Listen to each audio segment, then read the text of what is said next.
Okay, good morning, everybody. So today we're going to be discussing the Virginia Realtors COVID-19 addendum. You got some information from me about it early on during the whole COVID-19 quarantining, and I just wanted to update you guys on it and let you know that we have seen a few of them come through. Thank you for letting that person in, Jennifer. We've seen a couple of those addendums come through. I first want to applaud Virginia Association of Realtors for quickly making that available to the entire state to use as an addendum as we went through those uncharted territories in the beginning. It was an addendum to accompany the purchase agreement. And I'm going to share my screen for a moment and I'm going to show you how to access it. However, I'm about to point out to you that I have not found a need to use it. I think the fear in the beginning was that we were going to have a hard time getting home inspectors in houses. We were going to have a hard time getting exterminators in to do the termite letter. And that just ended up not happening. We've been able to find contractors. We've been able to find radon mitigators. And it really has not caused much of a delay. The only delays I was hearing about were buyers and sellers who were getting nervous about being out. And there were a couple of occasions where I had to help, with the help of another broker, encourage the seller to go ahead and move because, you know, stating COVID-19 was no reason not to close on your house as planned and move into your new house. So really the delays did not come from the vendors. So let me share my screen with you. And we are going to go to Flex MLS. Ashley, I'm going to interrupt for one moment. Can Please. you let Kathy Baker in? I'm not able Of to. course. She just texted me. Yep. I didn't see her there, but let me go there and I'll Sorry, happily do that. I just don't have that option. No, you're fine. And I am struggling to get back to that window. Okay. Bear with me. I'm going to stop sharing my screen for a moment so I can go back to this. I'm really sorry. No, you're fine. Okay. She should be in now. Okay, sharing my screen. So we're going to go to Zip Forms. And then, so I'm going to go to MLS. I'm going to go to Zip Forms. And then when I'm in there, I'm going to go to the library. And the library defaults to the Roanoke Valley Association of Realtors Library of Forms. However, we can always use the toggle button. So if I go to View Forms, it should default to the Roanoke Valley Association of Realtors. The COVID-19 form, however, is available on the Virginia Association of Realtors form. So I'm going to toggle with this drop-down menu from RVAR to Virginia Realtors. And I'm going to go down to the COVID-19 addendum. And you'll see that the purpose of this addendum was for the buyer and the seller to go ahead and agree to an extension, an automatic extension, either 15 days or whatever you decided to make that extension. And meanwhile, while I appreciated this, I found that it was actually giving sort of a blank check to the buyers and the sellers, you know, allowing them just to extend for any reason whatsoever. And the documentation on why they were extending was pretty lax. So what I started advising instead, and what I was doing on my contracts, is I was going ahead and just doing an extension within the contract. So if I would typically have written a 30-day closing date for a conventional loan, I was going ahead and doing a 45-day closing just to build in a little extra time. And where I always put in 10 business days for my inspection period, I was putting in 15 business days for my inspection period. As you know, we are an on or about closing state, so that closing date can be flexible. So in many cases, we just went ahead and put in 45 days for the closing date, knowing full well we were all aiming for 30 days. But if we came up with a hiccup or a contractor that couldn't get out to do the house, then we went ahead and used that full time allotted to us. Now, I will say that I have noticed a trend towards fewer repairs being done and more credits being given. And for the first time ever, I have seen buyers being agreeable to that. Normally buyers can get a little fussy and say, no, I want this fixed or that fixed. For the last 8 weeks, I've found buyers to be honestly very happy to not have a bunch of people up in the house they're about ready to start living in. So we have seen credits from the seller in lieu of repairs. That's what I'm seeing on contracts coming through at a much higher level than I was seeing prior to, where before sellers and buyers really tried to work out those repairs because the seller didn't want to give a termination right to the buyer. Because on our inspection addendum, and on clause 17 of the purchase agreement, if the seller opts to credit the repair remediation limit in lieu of repairs, it does give the buyer a termination right. However, we found that the buyers are happy to close and they're happy to just take money towards repairs. And I think that is directly related to COVID-19 and people just wanting fewer people through the house. It has a thumbs up if anybody else has been experiencing that or seeing credits in lieu of. Yeah, okay. So that takes us to my decision that I don't think we need the COVID-19 addendum anymore.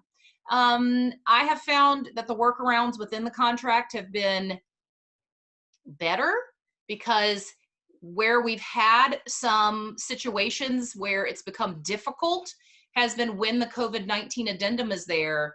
And then we have a seller who is refusing to move and a seller who's saying, the governor has said, I can't move. Well, that's not what the governor said. But unfortunately, with the COVID-19 addendum, you've given permission to extend that closing date by 15 or whatever number of days that you've negotiated. So it really kind of paints the other party in a corner there, and they can't really push that closing along. So anybody have any questions about the COVID-19 addendum? If you've used it, if you've not used it? Okay, all right. That's the problem with a 9 a.m. class. Y'all are all still too sleepy to participate. Okay, so we're gonna move on our agenda to Lisa Sturdivant at the Virginia Association of Realtors is our economic advisor for the entire state for the Virginia Association of Realtors. She is witty, she is obviously very intelligent, just a really pleasant person to watch her do her updates. I've been sharing them to the Facebook page, the Wainwright Facebook page. If you've had an opportunity to watch any of them, she's been doing a weekly update. Well, she also has been doing these flash surveys during the coronavirus period of time. And I've been participating in them. And they are really just an anecdotal survey of how have you found your industry being handled during coronavirus. So I'm going to share my screen again, and let's take a look at the results of her most recent flash survey.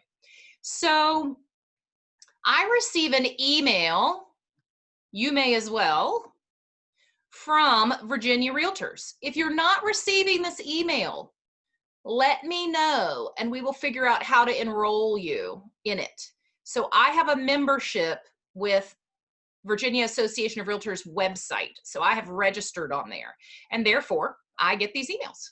So these are monthly updates. And here in the middle, you'll see flash survey results. Is the market getting better? And when you click the link, it's going to take you to Lisa's page. Now, this page exists all the time on the Virginia Association of Realtors site. And so this was her 8th survey because she's been doing it weekly.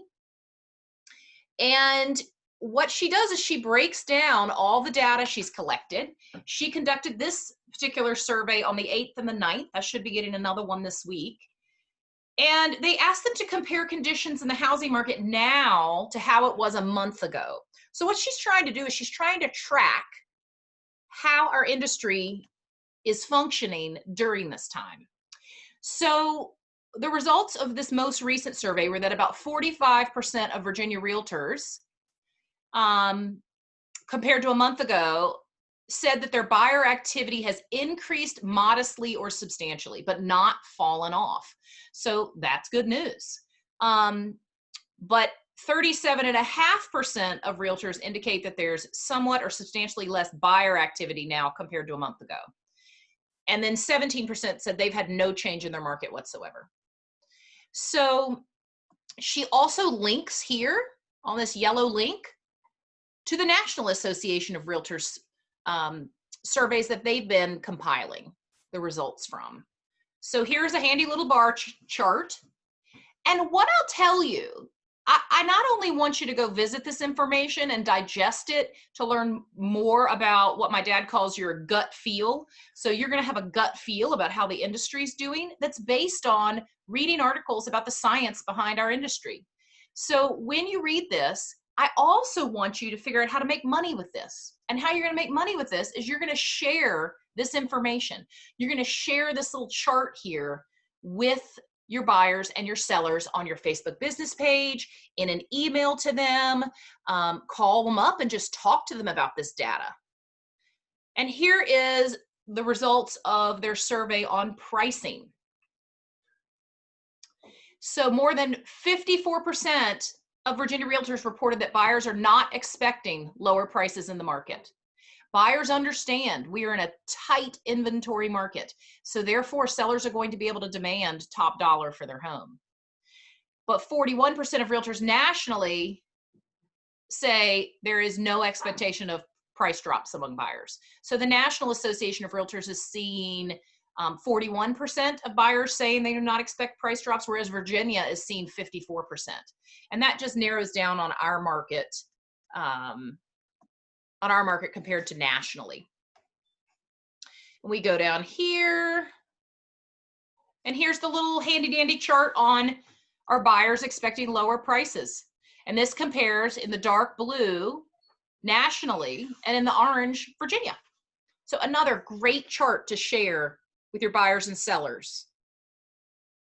And now we have any of your sellers recently reduced prices to attract buyers? And we see 73% nationally and 76% in Virginia have said no, they have not lowered their prices, and I don't think any of us are surprised by that. And then we see yes, but less than 5%. And I've got a seller that falls into that category. You know, I've got that big blue Victorian you'll hear me talking about all the time because I need to get it sold. And it does not have air conditioning, and it's next to an apartment building. And therefore, we've made a small price adjustment because it stayed on the market for a little while. So, but it wasn't a huge price reduction because we really are still just looking for that right buyer. So you see that this chart is available as well. And this gives you great content to share on your business page. All right, any questions about that at all? Because we're going to get into the thick of it now. We're going to spend. Actually, Yes, Deepak. Is it on the email you said you have received, or is it on the website? So I received an email with a link to that, but if you go to Virginia Association of Realtors website, they're going to have a link on the front page taking you to Lisa Sturdivant's section of the website. And she's got all sorts of stuff on there. But in fact, I believe one of the banners right now is the flash survey. So let's just share my screen and let's just take a look at the actual Virginia Association of Realtors website. So if I'm going there, let's go back here. So the landing page for Virginia Association of Realtors is right here. So if you go to virginiarealtors.org, the banner's flashing across. So they're having a Facebook Live every Thursday and a legal live. But these are the things that I've been sharing with you on the Wainwright Facebook page. So you can always go to them there. And if you scroll down, here's the realtor survey results. So this is the link to Lisa's page where she's going over the survey results. So I have been very pleased with the Virginia Association of Realtors webpage lately. They have really stayed up on current topics and really stayed in touch with the Virginia Realtors, honestly, at least every third day or so. They're doing a Facebook Live twice a week, one with Lisa, one with Legal Update. It's been fabulous. And you'll see, again, you can go to the Wainwright Facebook page and kind of binge on that if you haven't watched any of them, because we've shared almost all of them. Thank you for the question, Deepak. So now we're going to go into removal of contingencies. So there are some, I probably answer this question 2-3 times a week, and it has to do with what is a defect as defined by the inspection addendum and what is not a defect, therefore cosmetic. And I'll tell you, our old inspection addendum allowed for a termination right if the buyer and the seller could not agree to the defect list. So now our new inspection addendum has tightened down the scope so that the scope of allowable repairs is restricted to mechanicals being in safe working order, or not even safe, working order, roof-free leaks, no structural defects. It is very, very tight. But there is no termination right. It doesn't even deal with what happens if the buyer and the seller can't come to terms on their negotiating the repairs.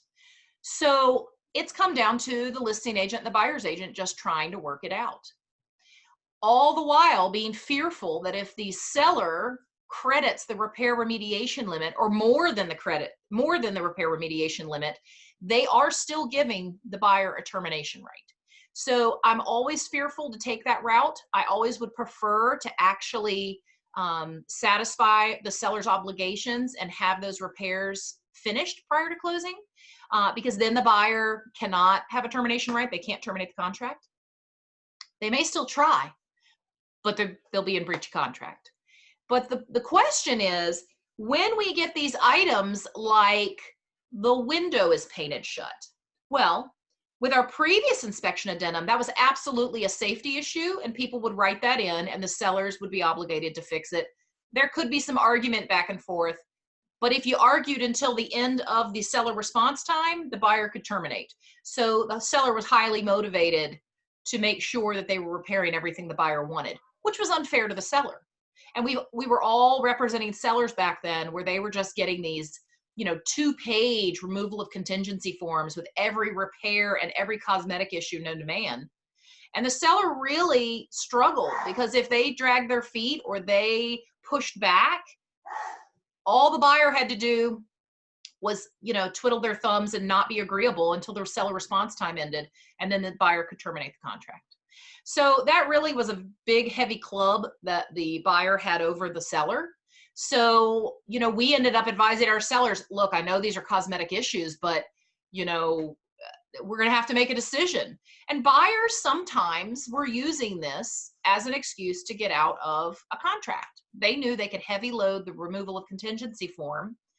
And if the seller couldn't handle that much, catastrophic financial burden, then they were going to have to credit the repair remediation limit, and then the buyer could terminate.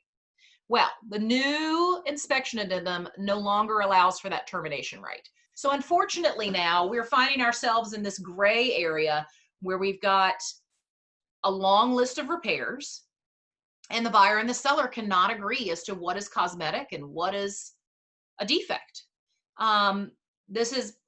I'm not kidding when I say 2 or 3 times a week, someone is calling me or someone is emailing me their list and saying, what do I do about this?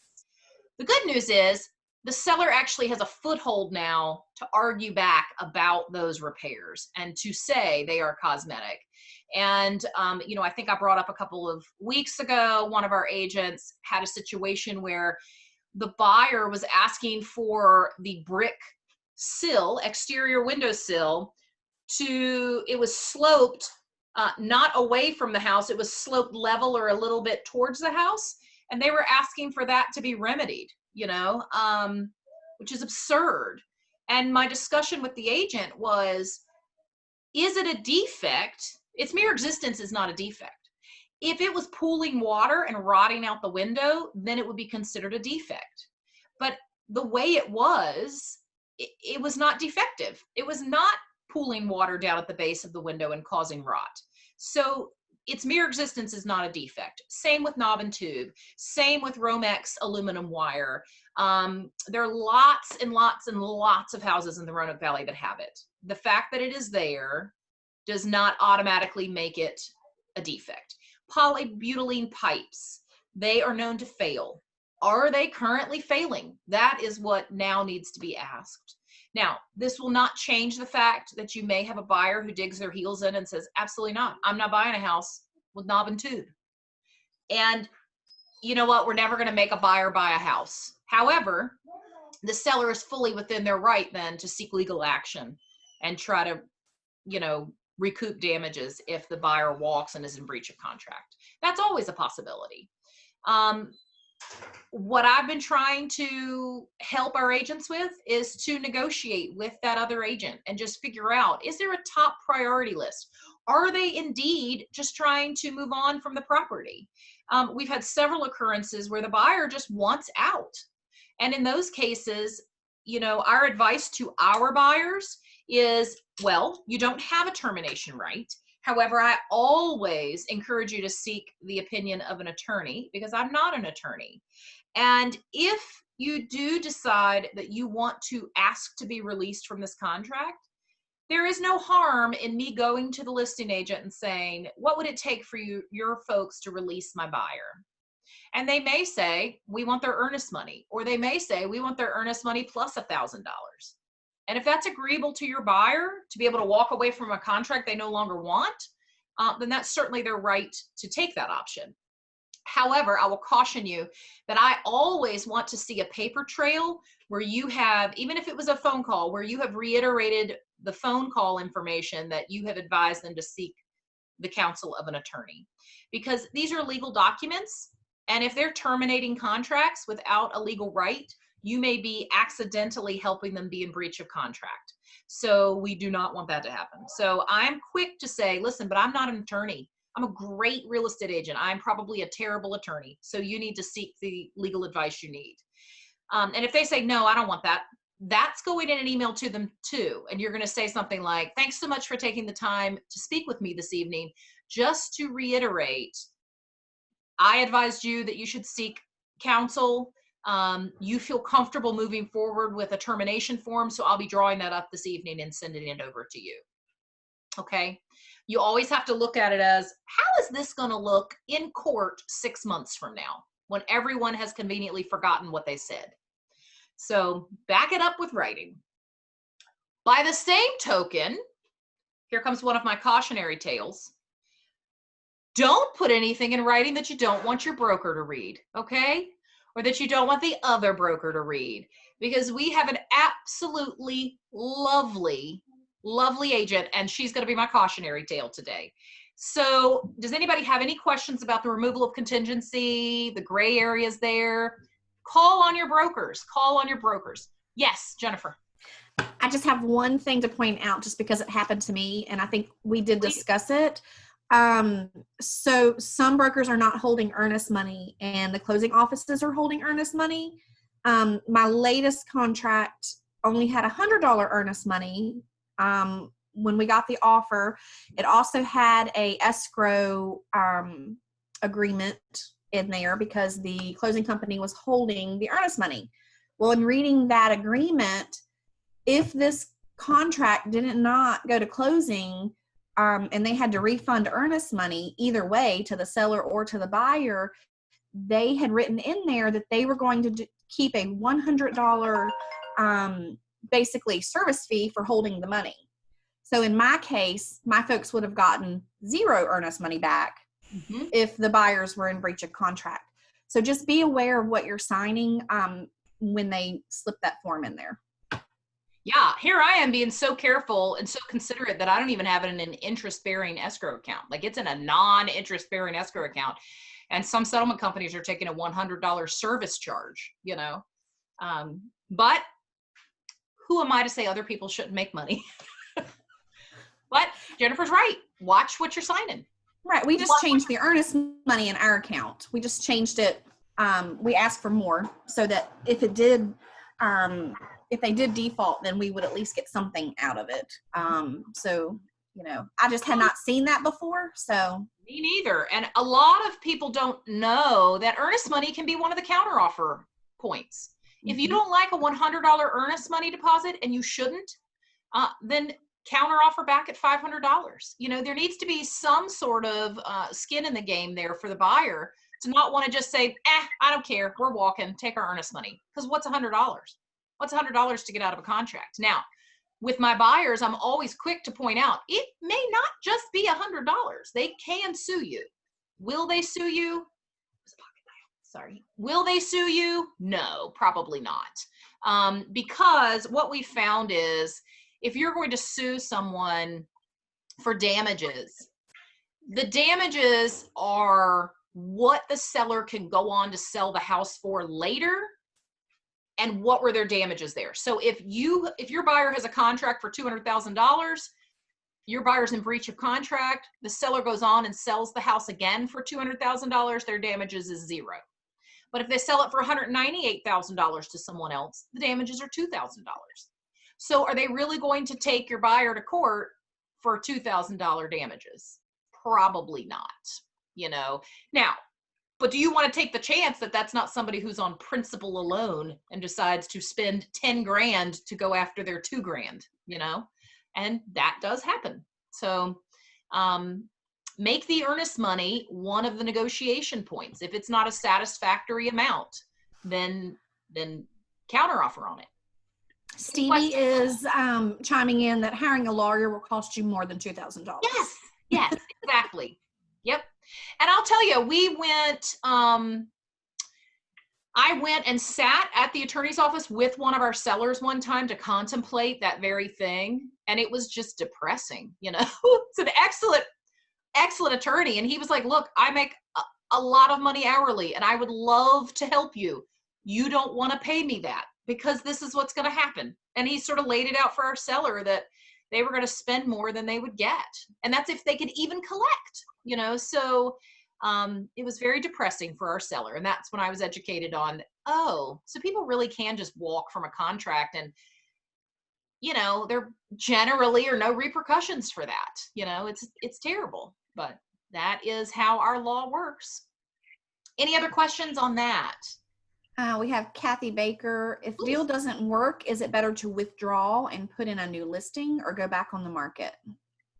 So I will tell you that you have to go back on market. The way our MLS works is you may not enter a listing as a new listing until the original expiration date has expired. So even if you cancel a listing, which is the permanent status. So if you cancel that listing, you still are not allowed to go back on as a new listing. You would have to call Maggie at RVAR and have her take it out of canceled status and put it back on market status. Because the MLS, it's a violation if you make a listing new before the original expiration date has expired. And they will get you because there's a robot on the MLS that is tracking all of that. So, you know, they get a notice if you've made a listing active when its original expiration date hasn't expired yet. I think Kathy got kicked out. Can you add her back in? Yes. So sorry. No worries. I don't know why this waiting room feature, but. And I don't see a waiting room. Like, I don't even see that option. So it might just be for you being the admin. Maybe. It's in the settings. It's in the settings of your Zoom call. So if you Carla. change that, no problem. Thank you. Settings of your Zoom call. So anybody have any last questions on buyers and sellers and removal of contingencies? Okay. I will say that agent who had the sloping window, Lordy B, she had no joke, 2 pages of repairs, and most were cosmetic. So because of the new inspection addendum, we were able to push back. We were able to say, absolutely not. And we went through and we put a strike mark through everything that was cosmetic and wrote cosmetic out to the side. And worked and worked. Now, one thing I'll tell you is, let's say it does fall apart. Okay. What you should be counseling your sellers, and this is exactly what she counseled her seller on, is if it does fall apart and that buyer is not going to close, then you're probably going to get a termination form from the buyer. So if the buyer terminates, you are no longer in a contract with that buyer. Now, you do not have to release them. And if you are thinking of, if your seller is thinking about pursuing legal action, you would not want them to sign a release. It can be terminated, but not released. And we have, Jennifer will tell you, we have earnest monies from years and years and years back where people just refuse to sign a release. Now, it's typically $100 because who's gonna even worry about $100? Instead, we're left, you know, babysitting that money forever and ever and ever. But if the buyer terminates, the seller is actually awarded an opportunity to have all of those items repaired and fixed, and they don't even have to use a contractor because they're no longer under contract anymore. So when we're under contract, the purchase agreement requires all repairs to be done by a licensed contractor. When you're not under contract, you can have anybody fix those. So, you know, you can have a handyman fix the deck. You can have a handyman come in and fix loose railings and, you know, any sort of structural issue that's come up. You can have a contractor do that maybe is a contractor, you know, class D. You do not have to hire a class A contractor to repair all these items. So it does give the seller an opportunity to fix all those items prior to the next offer for less money. And that is what I always encourage my sellers to do. And it's nothing to have them go ahead and have an electrician friend come over and for no money fix a GFCI and fix some reverse polarities and just knock all that stuff off the list so that you're not having to deal with it with the next buyer. Does that make sense? Yes, Stevie. I can tell you all that I had a listing recently that we did a pre-listing inspection. Cool. And my sellers themselves fixed everything on the list. Then the new buyers came along and they had an inspection with another inspector who found a bunch of other stuff, and it was $2,000 more. So no. What's it just really? know that one inspector versus another inspector, they can find things, and in that month and a half time frame, a pipe could start leaking. They had a visual inspection of the roof versus somebody getting up on there and walking around. That's just my point. Just know that if you're going to do that, or if a deal falls through and they get another inspector, to warn your sellers that, you know, they could find other things and be aware of that. Right. Right. No, but it's a great idea. Imagine how much would have been on that second inspection had they not done the first inspection. In fact, it could have been so much that it scared off the buyer. So. Right. And they were trying to save money in the long run, and they probably did. It's just, I mean, different inspectors have different forms and different ways of wording things. And it was all legitimate stuff, but it was definitely, you know, not cosmetic things they were asking for. So they did have to shell out some more, but we got it done and they were okay with it. They understood. But Ashley. Well, and while we have, Carla, I'll get to you in 2 seconds. While we're on that topic, Edna Jameson's on the call with all of us, and her husband, Brian Wood, is an excellent home inspector as well. So feel free to reach out to her to get his contact info if you need a new inspector. And Carla, yes, please share. So if I have a deal fall apart and I represent the seller, right, over home inspection issues. Yes. When the next offer comes along, am I required to disclose that there was a previous home inspection done? What am I required to? So you're not required to disclose that there was a previous home inspection done. However, I will say that you are now aware of defects on the property. So the sellers are not required to disclose any defects at all, except for a very small number of them that are defined in the Virginia Residential Property Disclosure long form, which include things like lead-based paint. You know, that's one we're so used to doing the lead-based paint form on that we don't really question why we do it. We do it because it's one of the Virginia residential property disclosure required disclosures of the seller.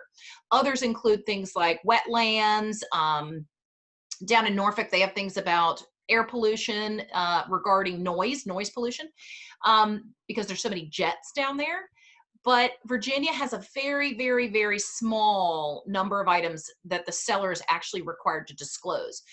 But because we are realtors, our code of ethics is going to require us to disclose any defects we know about or should know about. So you can't say, hey, home inspector, why don't you send that home inspection report straight to my seller so that I never see it? That's not going to hold up in court, right?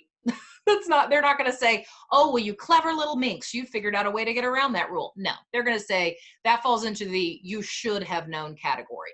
You can't just put your hands over your eyes and pretend like you don't see it, unfortunately. So this happens to bring up a subject where sometimes sellers say, no, I'm not fixing anything and I don't want you to disclose. Well, the good news is your listing agreement states that they have no power over telling you can't disclose. You must disclose. They are not allowed to risk your license. Now, they can fire you and they can move on to a different listing agent who doesn't know anything about it and they plan on not telling them anything about it, right?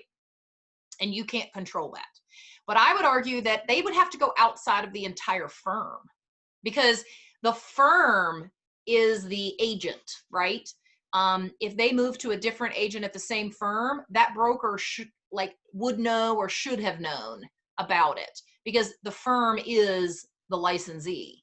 So they would have to go outside of the firm and get a different listing agent, which is why I tell my sellers, listen, I want to keep representing this house. Can we please get a handyman over here and knock out these 5 items? And if there's an item we're not going to be able to do, I'm going to have to disclose that.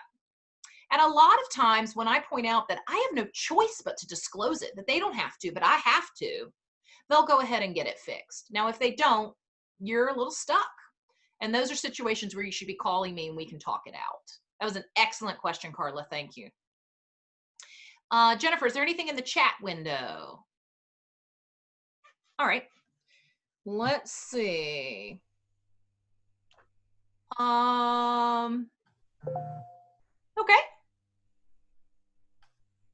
Anybody else have a question? Because then we're going to move on to my cautionary tale of the day, which is a good lesson to learn. And I'm sorry one of our agents had to experience it for me to bring it to you today. So we have an agent who has been with us for a very long time. She is an excellent agent. I would never question how she behaves in her day-to-day real estate life. She is professional. She is even-keeled and measured with her responses to folks. And the situation had her a little shaken. She received a verbal offer on a listing, a new listing. Say the listing was listed at $350,000. She received a verbal offer from another agent at another firm for $290,000. Okay. Well, in this market, that's not good enough. So the sellers came back and counter offered and said, you know, they went back and forth, probably 5 times until they came to a $305,000 verbal agreement. Okay. The agent from the other firm said, okay, great. I'll let my buyers know. I'm probably an hour away from my office. And when I get back to my office, I'll write it up and I'll send it over to you in writing. She said, great. During his drive, she gets another call. And that person, that agent is saying, listen, I've just emailed you a written offer for your property. And this offer is for $320,000. So it's $15,000 more than the other verbal offer that they have verbally agreed to. So our agent says, great, thanks for sending it over. She calls the other agent, the first agent, and says, hey, just wanted to give you a heads up that we just got another offer and I just got off the phone with my sellers and they have instructed me that they would like to take that offer. The first agent was frustrated, but said, all right, well, I want you to mark ours rejected when you get it and send it back to me. Now, keep in mind, our agent still has not received the first offer in writing. So they execute the second offer for $320,000. Everything's peachy until the first agent, I guess, had to tell his buyers that they did not have a deal, even though it had been verbally accepted. And a long string of emails and phone calls and just straight up bullying happened at that point. And unfortunately, it had our agent nervous that she had behaved poorly or behaved not ethically, because that is what the other agent was saying. I could see Stevie shaking her head no, because she had not. She had acted absolutely correctly. So the things I want to talk about is this brings up some questions about what do we owe the other side of the transaction, and what are we required to do to stay within our code of ethics. So the only thing we owe to the other side of the transaction and customers in general is to treat them honestly. And this agent, our agent, treated the other side of the transaction honestly. It is the number one rule in real estate that nothing is enforceable until it is in writing. We all know this. This is why you don't get a verbal agreement and go, whew, sweet, in about 6 hours, I'll write that up and try to get everybody's signatures. No, in like 6 minutes, you're going to write that up and try to get everybody's signatures on it, because the longer it lingers, the higher the chances that someone else is going to come in and make an offer. So in this case, I don't know that he could have helped that, the other agent. However, it is how it is. You know, I will never, ever tell a client that they are under contract if it is not all in writing and all signed. In fact, I'm going to be telling them 50 times, y'all hold your breath, because we are not under contract yet. It has to be in writing. Everyone has to have signed, or it is not enforceable. We have nothing when we have a verbal agreement. Now, unfortunately, the buyers who lost the transaction, their son called our agent and gave her a piece of his mind. It was horrible. And again, she was so nervous that she had acted improperly. Again, she had not.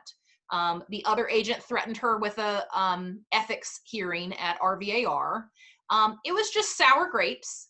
It's unfortunate, but it has happened. Also, his buyers did not offer enough that would make these sellers want to walk away from $15,000 more, right?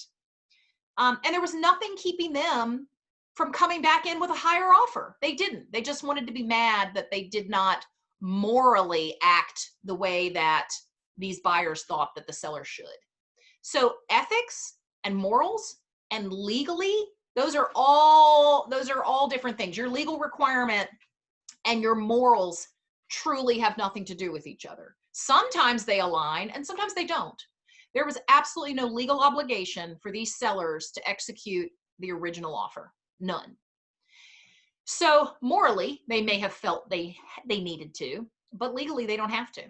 So I talked to the broker at the other firm and said, hey, can you tell that guy to cool his jets? And the other broker was horrendously embarrassed that their agent was sending such threatening emails, of course.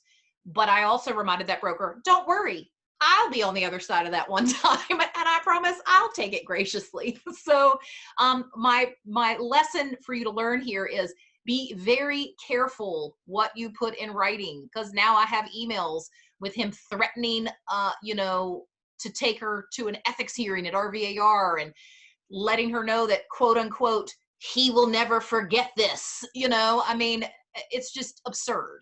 So please just make sure what you're putting in writing is something you wouldn't mind me ever reading and having to defend, okay?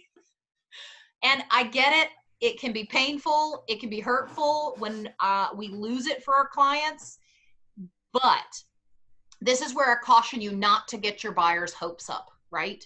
If you're verbally accepted, that's all you are. You were verbally accepted. So do not ever call your buyers and say, guess what? You just bought a house. No, you say, okay, hold on. You've almost bought a house. And so then it's time to get it in writing. Then you can do the celebrating. Okay. Anybody And have can any- I just add, Please. put that stuff in writing, please. Quit submitting these verbal offers and send me something in paper. That's true. That's true. You're right, because that, you know what, the second offer in this scenario got it, because you know what they did? They offered market value and in writing. It made it very, very easy for that seller to say, you know what, like the looks of you, yep, sign on the dotted line and we're done, right? And there's enough ugly in the world. We don't need to be ugly people. Holy moly, this poor agent, you know, I was talking to her on the phone and her voice was just quivering, you know, and to make an agent who is as excellent as she is lose confidence in herself, it royally ticked me off. But we have instructions that if we hear from him again, we are to let that broker know, and he will take care of that post haste. So again, I'm very grateful for my opportunity to work with the other brokers, because it really does make situations like this easier to know that I get along with all the other brokers. They don't mind when I call and we have to hash out a problem between our agents. And believe you me, sometimes I'm the one that my agent is maybe acting improperly. Fortunately, that was not the case this time. I have gotten phone calls saying things like, your agent is in the Walmart parking lot screaming at somebody, and I have to say, I'm sorry, how do you know that's my agent? Well, they've got their magnetic sign on the side of their car. Great. True story. True story. I remember that. So terrific. Those are the days where I yell into Jennifer, I quit. It happens. We are all human. We all get heated. Just try to take a deep breath and not put anything in writing. Quick. All right. Yes, Deepak. I know, right, in these times, we don't have to put a time of essence off when you put in an offer, because sometimes in the past, I haven't heard anything back in like 2 or 3 days from the sellers. Because Yeah, it's frustrating, isn't it? So should I put a time of essence, like give them 24 hours to So what respond? you can do, Deepak, is you can add a standard clauses addendum to your offer. And on the standard clauses addendum, there is a clause that allows an expiration for your offer. So you can put in there that it's going to expire at 5 p.m. on X day. Okay. And I'll tell you, I just did one of these. Last Saturday, I got a call. Oh, it was also my first one I sold to someone who had never stepped foot in the property. She still hasn't stepped foot in the property, even though she closes on it in 2.5 weeks. We'll see how that goes. I have told her in writing about 90 times that no promises about this house. You let me shop for your house, and here's hoping you like it.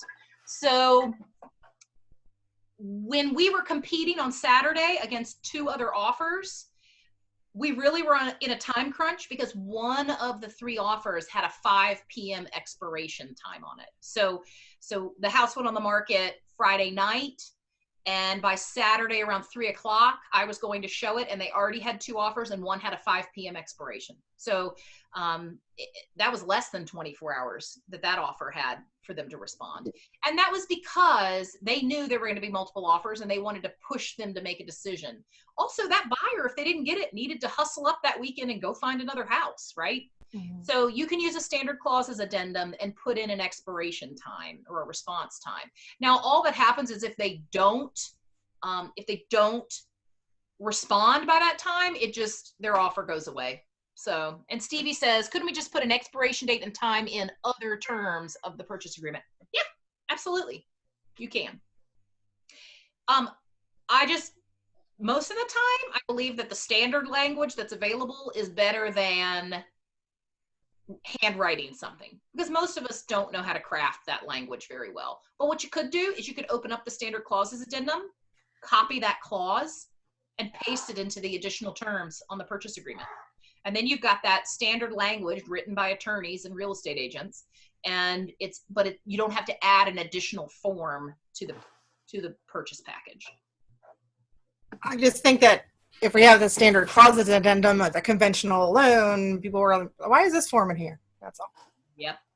They will think that, because typically the standard clauses addendum is used for leased equipment or government-backed loans. You're right. But you can find lots of things on that form. Backup offer, all sorts of stuff on there. Yep. All right, guys, we are out of time. Anybody have a last question before we go? Every time I think, how am I going to talk for an hour? I need to stop worrying. All right, gang, we're about ready to start at 10 a.m. or a couple of just maybe 1 or 2 minutes later, a new agent training.